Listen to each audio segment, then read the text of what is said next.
Lütfen.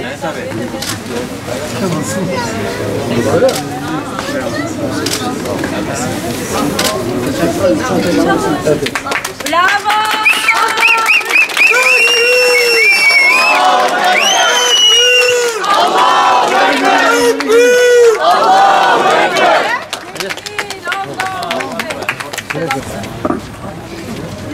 Recep Bey bir anons çeker mi Recep Bey?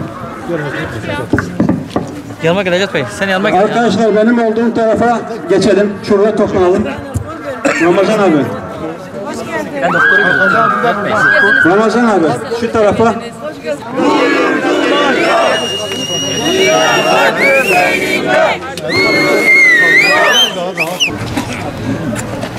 Geçmiş olsun.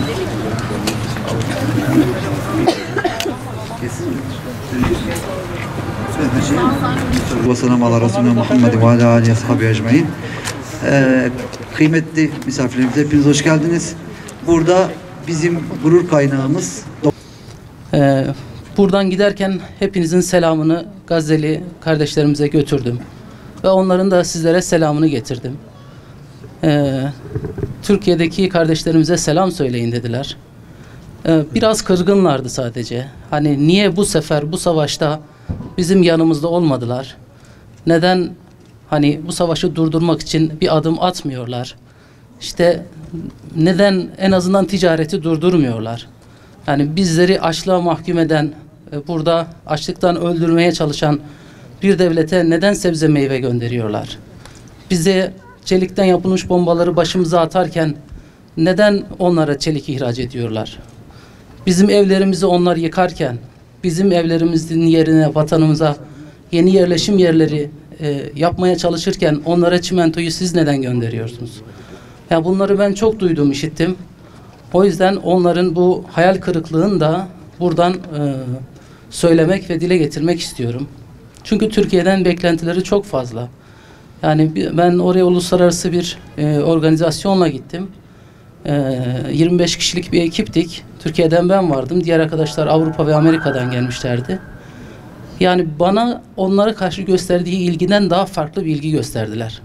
Yani çünkü Türkiye'den çok fazla beklentiler var. Hem Müslüman din kardeşi oluşumuzdan hem oraların yakın bir zamanda eski Osmanlı toprağı oluşundan dolayı hani bizden beklentileri çok fazla, dolayısıyla kırgınlıkları da daha fazla.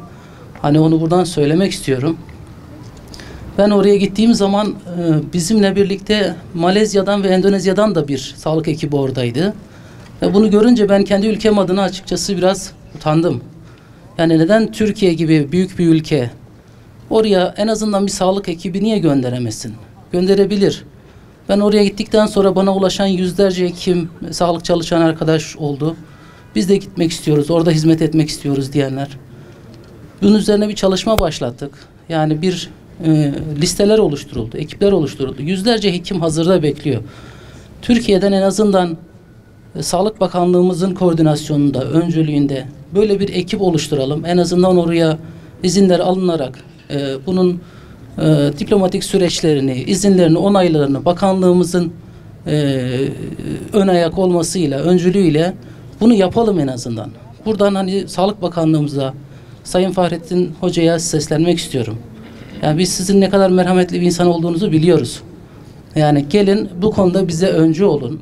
Gelin oraya gitmek isteyen sağlık çalışanlarına öncü olun. Türkiye'den de hiçbir şey yapamasak da en azından bir sağlıkçı ekibi gönderdik. En azından oradaki yaralıların yarasına bir merhem olduk diyebilelim. Bu utancı daha fazla hissetmeyelim. Gazze'nin durumunu birkaç kelimeyle özetlemek istiyorum. Yani televizyonlarda 5 aydır, 6 aydır gördüğünüz her ne varsa orada fazlası var, azı yok. Elektrik yok, su yok, ev yok, evlerin hepsi yıkılmış. Kuzey Gazze zaten bitmiş durumda. Güney Gazze'nin en büyük kenti Han Yunus, yarısından fazlası evleri yıkılmış durumda. Evi ayakta kalanlar da korkudan evine giremiyorlar.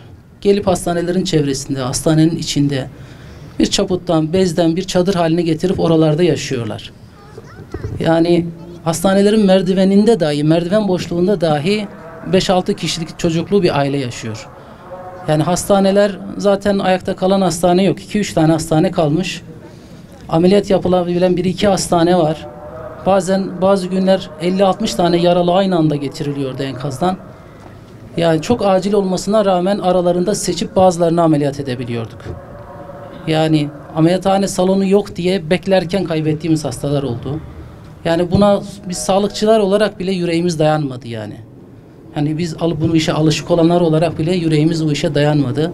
O yüzden orada çok büyük bir zulüm var, çok büyük bir haksızlık var. Tek kelimeyle soykırım var. Bunu konuştuğumuz zaman, sorduğumuz zaman insanlara hani nedir, ne istiyorsunuz insanlardan, Türkiye'den, dünyadan nedir beklentiniz diye bize söyledikleri şey şu. Biz evet bize yardım gönderiyorsunuz, ekmek gönderiyorsunuz, Allah razı olsun ama biz savaşın durdurulmasını istiyoruz. Yani bize yani doktor göndererek evet yaralarına geçici bir merhem olabilirsiniz ama sadece sağlığı düzeltmekle hiçbir şey düzelmiyor. Sadece ekmek göndermekle sadece onları tok karnına bir gün daha yatırmış veya tok karnına ölmelerini seyretmiş oluyoruz yani. Halkın durumu bu şekilde. Yani ev yok, evsizlik, güvensizlik problemi var. Sağlık yok, hijyen yok, yiyecek içecek problemi var. Dolayısıyla insanlar su kuyruklarında saatlerce 3 saat 4 saat bir kova su almak için bekliyor.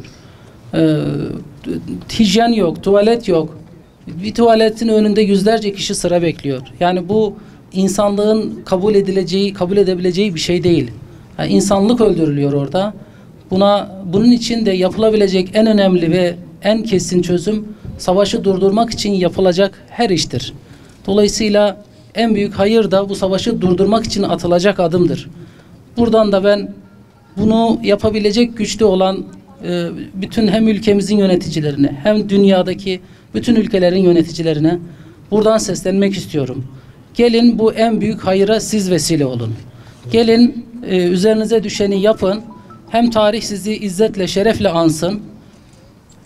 Hem de ahiretiniz kurtulsun. İsrail'le ticaret, Filistin'e ihanet. İsrail'le ticaret, Filistin'e ihanet. Obama verdi mi? He.